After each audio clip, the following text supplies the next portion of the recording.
মহিলারা কুরবানি করতে পারবে কিনা। অনেকের একটা ধারণা যে মহিলারা হাঁস মুরগি জবাই করলে সেটা খাওয়া ঠিক না, কিন্তু এটা নিতান্তই ভুল ধারণা।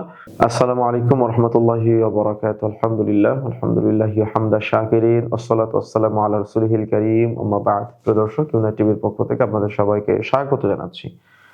আমাদের প্রবাসী ভাইরা দেশের বাহিরে অবস্থান করে, পরিবারে তাদের মহিলা সদস্যরা থাকে। অনেক সময় কুরবানির ঈদের দিন কুরবানি করার প্রয়োজন হলে দেখা যাচ্ছে যে অন্যান্য বেগানা পুরুষ নিয়ে এসে কুরবানি করার প্রয়োজন হয়। তো সেক্ষেত্রে মহিলারা কুরবানি করতে পারবে কিনা? জি, রাসূলুল্লাহ সাল্লাল্লাহু আলাইহি সাল্লামের যুগে একজন তার মরুভূমিতে বকরি চরানোর সময় তিনি কুরবানি করেছিলেন পাথরের মাধ্যমে, এবং সেটা রাসূলের কাছে বর্ণনাটি উপস্থাপন করা হলো। রাসূলুল্লাহ সাল্লাল্লাহু আলাইহি ওয়াসাল্লাম সেটা খাওয়ার নির্দেশ দিলেন। তো মহিলারা চাইলে কুরবানি করতে পারে, নিষেধ নাই। তবে এটা হলো পুরুষালী কাজ, পুরুষ করাটাই উত্তম।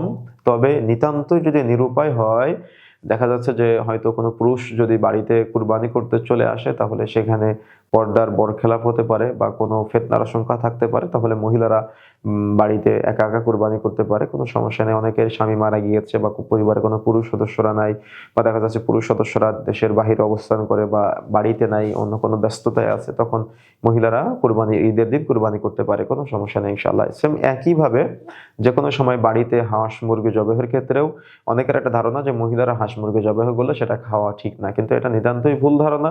অবশ্যই মহিলারা হাঁস মুরগি গরু ছাগল যেটা মন চায় সেটা অবশ্যই বিসমিল্লাহি আল্লাহু আকবার বলে কুরবানি করতে পারে, জবাইও করতে পারে, কোনো সমস্যা নাই। ঈদের ক্ষেত্রেও সমস্যা নাই, অন্যান্য ক্ষেত্রেও কোনো সমস্যা নেই, জায়েজ আছে, এবং সেই প্রাণীটা খাওয়া যাবে যদি প্রাণীটা হালাল হয়। আশা করি বিষয়টা উপলব্ধি করতে পেরেছেন। জাযাকুমুল্লাহ খায়ের। আসসালামু আলাইকুম ওয়া রাহমাতুল্লাহি ওয়া বারাকাতুহু।